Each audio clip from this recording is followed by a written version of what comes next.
အလုံးစုံလာခဲ့တတိချန်လည်းကျွန်တော်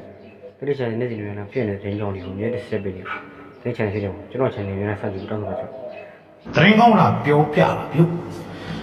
မေစုဆိုတဲ့တော့ငါစုကြည်ကိုနေကျေထုတ်ပြောင်းရွှေ့လိုက်တယ်ဆိုတဲ့သတင်းတက်ပါတယ်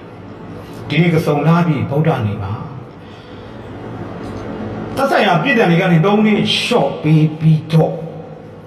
ဆက်လက်ကြားခံရမယ့်ပြည်တယ်တွေကိုနေအကျေချုပ်အဖြစ်ကြားခံရမယ်ဆိုတဲ့သတင်းထွက်လာပါတယ်အဲ့တော့ဘာပဲဖြစ်ဖြစ်အမေဦး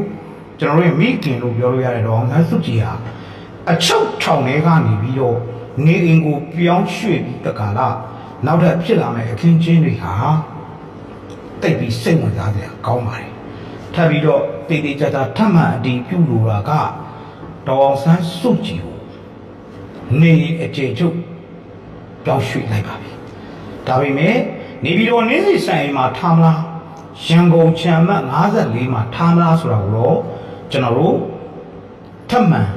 အတီးပြုဖို့စူးစမ်းနေသေးပါဒေါအောင်ဆန်းစုကြည်ဆိုတဲ့အမေစုအားလုံးအတွက်တည်င်းကောင်းပျော်ရွှင်လို့ရအောင်ကျွန်တော်လာတက်ပြောတော့ဗျအားလုံးကိုကျေးဇူးတင်ပါတယ်